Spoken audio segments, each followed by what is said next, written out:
Auzubillahiminash-shaytanir-rajeem. Bismillahir-rahmanir-rahim. Assalamu alaikum warahmatullahi. Today we are going to discuss punctuatory marks. Punctuatory marks का topic जहाँ पे हमने पिछला topic stop किया था उसके आगे हम जा रहे हैं आज. In last topic we discussed about some of the punctuatory marks and I told you there that there are two main kinds of punctuatory marks, or punctuatory marks are grouped into two categories. Number one, terminal punctuatory marks, and number two, pause punctuatory marks. And in last lesson we discussed terminal punctuatory marks, which includes this full stop, note of interrogation, note of exclamation, etc. Then today we are going to discuss some of the pause punctuatory marks. Pause punctuatory mark includes commas, apostrophe, brackets, colon, semicolon, etc. etc. Now today we will try to discuss apostrophe. Where we have to use apostrophe in written English. Apostrophe के mainly दो rule हैं. There are two rules, or I can say that apostrophe is used in two main areas, in two main I would like to say in two main places. दो जगहों पे इसका ज़्यादातर इस्तेमाल होता है apostrophe का सेंटेंस में. तो सबसे पहले apostrophe पोजीशन दिखाता है. Apostrophe shows position. Apostrophe का पहला काम है it shows position and ownership. अगर हम सिंपली हमने apostrophe को एक नाउन को ऐड करना है s, तो हम उसको कहते हैं, इस तरह भी कह सकते हैं apostrophe s वगैरह. जैसे मैं कहूंगा Jack's car, Jack's car, Ali's book, तो यहाँ पे ALI के लास्ट में हमने S लगाना है, तो apostrophe S बन गया. Allies book means it shows the relation between book and Ali, or in earlier example Jack and car. तो चलिए हम यहाँ पे चलते हैं. To show that someone owns something, which is position, जो मैं अभी कह रहा था, ownership, position. अब केस है if one person owns something, हम उसको S उसके साथ में लगाएंगे, उस नाउन के एंड में हम S लगाएंगे. जैसे मैंने अभी पहले भी एग्जांपल दिया, Javed's mobile is brand new, Javed's mobile is brand new, यहाँ पे हमने S लगाया, तो जावेद और इसके मोबाइल के दरमियान का पॉजिटिव केस ये हाईलाइट करता है. Number second, if more than one person, if more than one person owns something, add apostrophe after last person. If there's a case in which more than one person own करते हैं something, तो हमने क्या करना है, यहाँ पे हर एक पर्सन के साथ हमने apostrophe s नहीं लगाना है, बल्कि हम apostrophe s लगाएंगे लास्ट वाला जो पर्सन आएगा उसके साथ में हम apostrophe जोड़ देंगे, तो मसला ठीक हो जाएगा. जैसे हम कहेंगे Altaf and Mubeen's parents work in same city. Altaf और मुबीन यानी मोर देन वन पर्सन है इस वक्त, तो हमने अल्ताफ को कुछ नहीं किया, अल्ताफ को हमने ऐसे ही रहने दिया, और मुबीन के नाम पे हमने एपोस्ट्रोफी ऐड कर दिया. क्योंकि मुबीन के नाम पे हमने एपोस्ट्रोफी इसलिए ऐड किया क्योंकि ये लास्ट पे आता है. Altaf and Mubeen's parents work in same city. दूसरा जो अहम यूज है एपोस्ट्रोफी का वो ये है कि एपोस्ट्रोफी कंट्रैक्शन दिखाता है. It shows contraction to indicate omission of some letters in words like we see example यहाँ पे I have, I will, can not, could not, should not वगैरह वगैरह.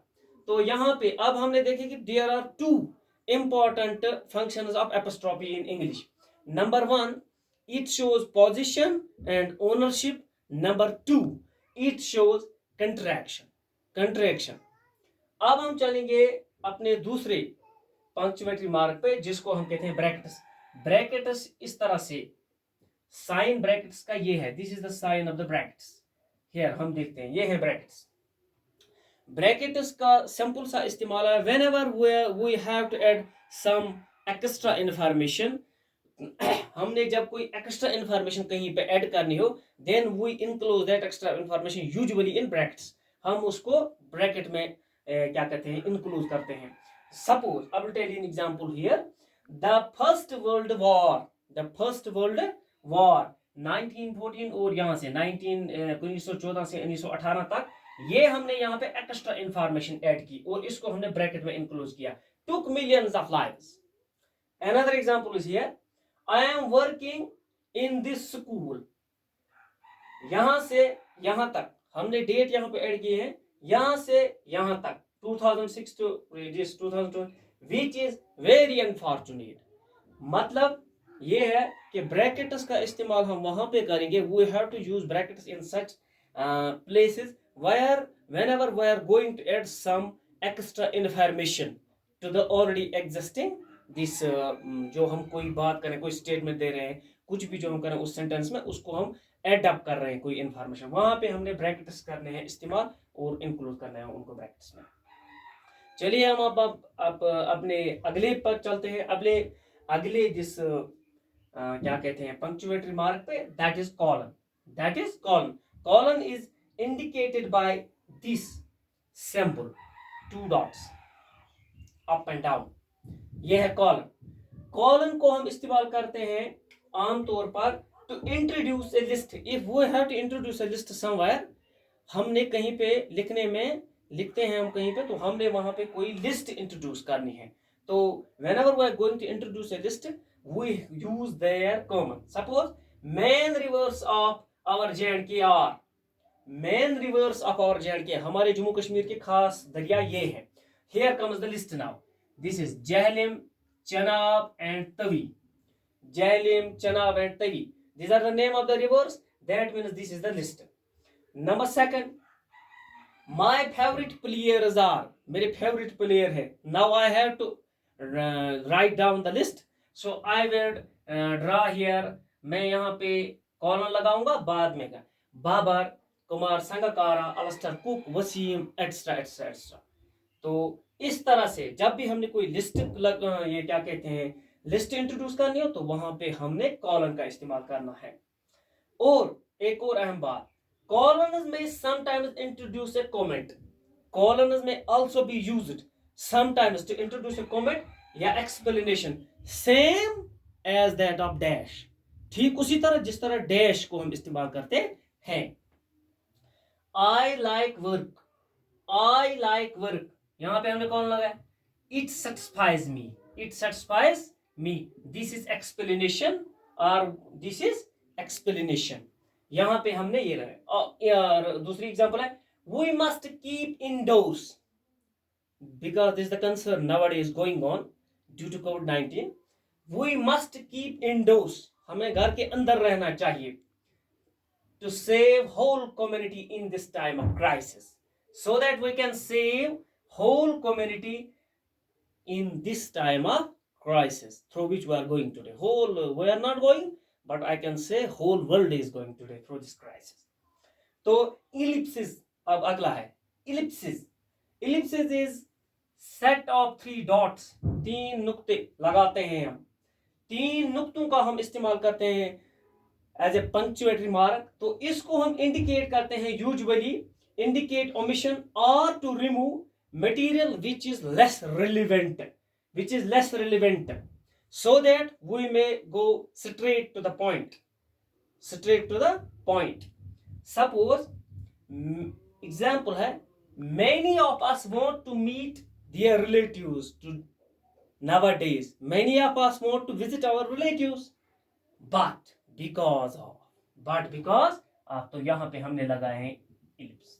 because अगला जो है वो ओमिट हमने इसलिए किया बिकॉज वो हम जानते हैं, दैट इज अंडरस्टैंडेबल।